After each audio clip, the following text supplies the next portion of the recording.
जय श्री कृष्णा, राधे राधे। आप सब कैसे हैं? मेरे लड्डू गोपाल चैनल में आप सबका स्वागत है। आज मैं आप सबके साथ शेयर करूंगी कार्तिक पूर्णिमा के दिन तुलसी पूजन एवं श्री हरि की पूजन किस प्रकार से करेंगे।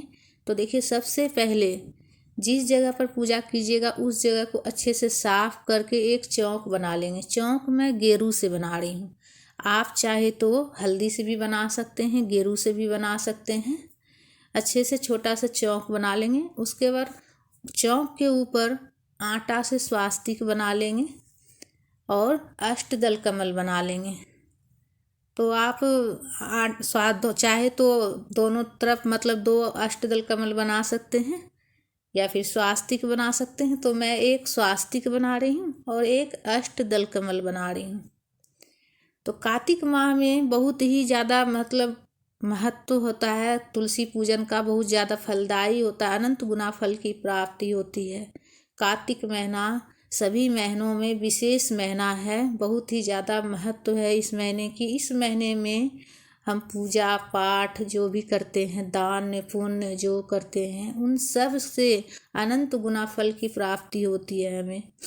तो देखिए, स्वास्तिक और अष्टदल कमल बना ली हूँ मैं आटा से, और स्वास्तिक के ऊपर तुलसी जी को विराजित करूँगी मैं। तुलसी के जी का जो गमला है वो विराजित करेंगे। उसके बाद अष्टदल कमल के ऊपर मैं विष्णु भगवान जी को विराजित की हूँ। एक छोटा सा पटरा रख कर उस पर पीले कपड़े का आसन देकर विष्णु भगवान जी की तस्वीर को विराजित कर ली हूँ, और तिल का आसन देकर और तिल का ही आसन देकर गणेश जी को विराजित की हूँ, और लड्डू गोपाल जी को विराजित करूँगी। लड्डू गोपाल जी को स्नान मैं पहले ही करा दी थी, तो इसीलिए से स्नान वगैरह करा कर अच्छे से श्रृंगार करके लड्डू गोपाल जी को विराजित करेंगे सिंहासन के ऊपर। और बांसुरी भी पास में ही रख देंगे लड्डू गोपाल जी का। तो उसके बाद सबसे पहले दीपक प्रज्वलित करेंगे पूजा में। अक्षत का आसन देंगे। अक्षत का आसन देकर दीपक सबसे पहले प्रज्वलित करेंगे, इसलिए कि पूजा हमारी पूजा का साक्ष्य सबसे पहले मतलब दीपक ही होते हैं, तो इसलिए दीपक प्रज्वलित करेंगे। उसके बाद अक्षत का आसन देकर कलश मैं रखी हूँ। कलश में सबसे पहले गंगा जल डाल लेंगे, उसके बाद स्वच्छ जल से भर लेंगे। खलावा मैं बांध दी हूँ पहले ही कलश में, और स्वास्तिक भी बना दी हूँ। 5 चीज़ें मैं डाल रही हूँ। गांठ वाली हल्दी, 1 सुपारी, 1 सिक्का, 1 पुष्प और अक्षत, और 5 पत्ते अशोक का मैं ली हूँ। आप चाहे तो आम के भी ले सकते हैं। और कलश के ऊपर पूर्ण पात्र रखेंगे, एक प्लेट में चावल भरकर। उसके ऊपर फिर नारियल रखेंगे। नारियल में कलावा लपेट दी हूँ। नारियल का मुख अपनी तरफ होना चाहिए, इस बात का ध्यान रखिए। नारियल का मुख अपनी तरफ रखना है।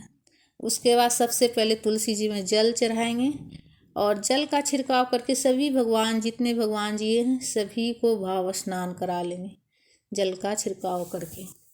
उसके बाद रोली से तिलक करेंगे। पहले वस्त्र रूपी कलावा अर्पित करेंगे। वस्त्र रूपी कलावा अर्पित करेंगे गणेश जी को और विष्णु भगवान जी को, और तुलसी माता को भी। तुलसी माता को मैं पहले से ही चुनरी ओढ़ा कर रखी हूँ, इसलिए वस्त्र रूपी कलावा अर्पित की हूँ मैं। और वस्त्र रूपी कलावा विष्णु भगवान जी को भी अर्पित कर लेंगे। जनेऊ अर्पित करेंगे गणेश जी को, और जनेऊ अर्पित करेंगे विष्णु भगवान को, श्री हरि को जनेऊ अर्पित करेंगे।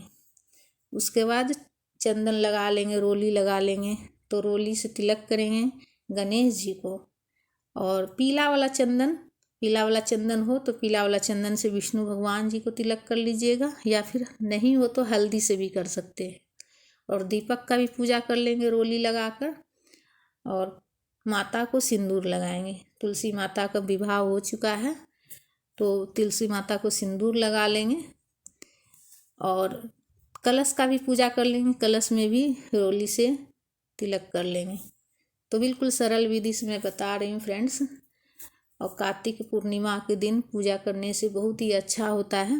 पुष्प में जो भी फूल हो, मतलब जो भी फूल हो आपके पास, वो चढ़ा लीजिएगा, जिस भी कलर का हो फूल चढ़ा लीजिएगा। तुलसी माता को चढ़ा दीजिएगा, गणेश जी को, कलश के ऊपर भी फूल चढ़ा लीजिएगा। दीपक का भी पूजा कर लेंगे, और दीपक को भी फूल चढ़ा लेंगे। और श्री हरि विष्णु भगवान जी को भी फूल माला जो हो चढ़ा लीजिएगा, और लड्डू गोपाल जी को भी। उसके बाद सबसे पहले तुलसी माता को सुहाग की सामग्री अर्पित करेंगे। सुहाग की सामग्री में जो भी सुहाग की सामग्री आती है वो 5 तरह का कम से कम आप अर्पित कर सकते हैं, 5 सुहाग की सामग्री। उसके बाद फल का भोग लगाएंगे, तो गणेश जी को फल का भोग लगाएंगे और तुलसी माता को लगाएंगे फल का भोग, और विष्णु भगवान जी को भी भोग लगाएंगे। विष्णु भगवान जी के भोग में, श्री हरि के भोग में तुलसी पत्ता देना है, गणेश जी के भोग में तुलसी पत्ता नहीं देना है। जल का भी भोग लगा लेंगे।